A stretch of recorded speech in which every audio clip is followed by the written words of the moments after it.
Nigeria must have a permanent seat at the UN Security Council. This should take place. What if the key to world peace lies in giving Africa a stronger voice? At the 80th United Nations General Assembly in New York, Nigeria's Vice President, Kashim Shettima, called for bold reforms. His message was clear: for global peace and development to thrive, Nigeria, and by extension Africa, must have a permanent seat at the UN Security Council. He argued that Africa, despite its vast resources and over 1 billion people, remains sidelined in major global decisions. Nigeria, with over 236 million citizens and a track record in peacekeeping, says it's time to correct that imbalance.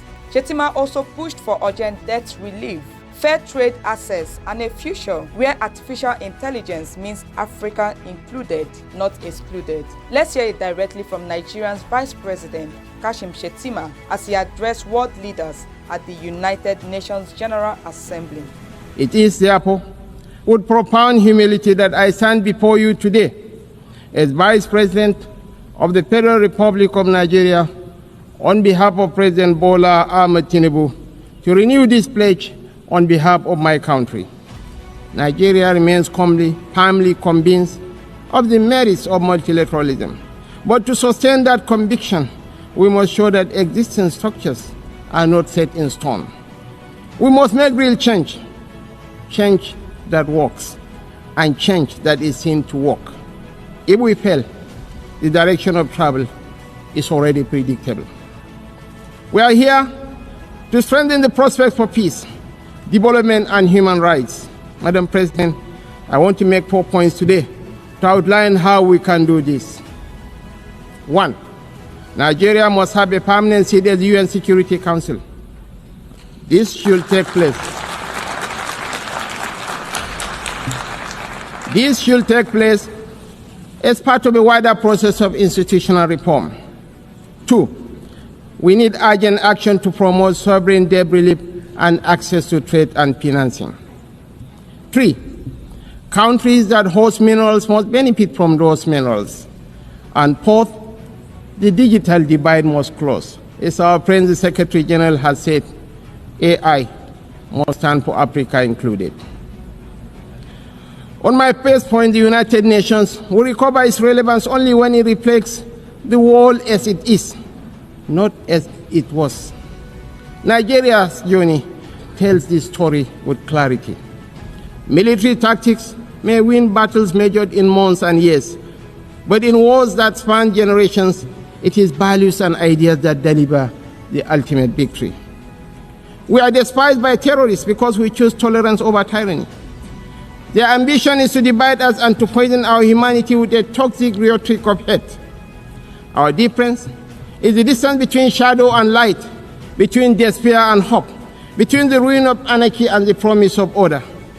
We do not only fight wars, we pit and shelter the innocent victims of war.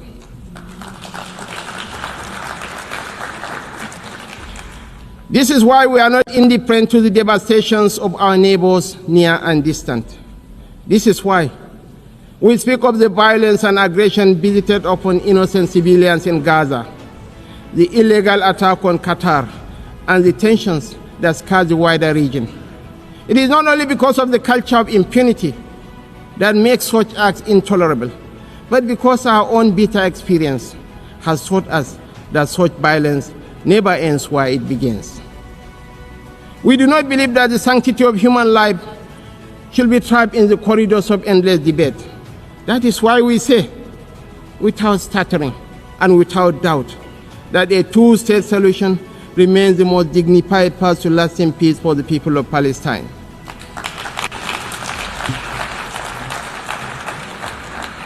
For too long, this community has borne the weight of moral conflict.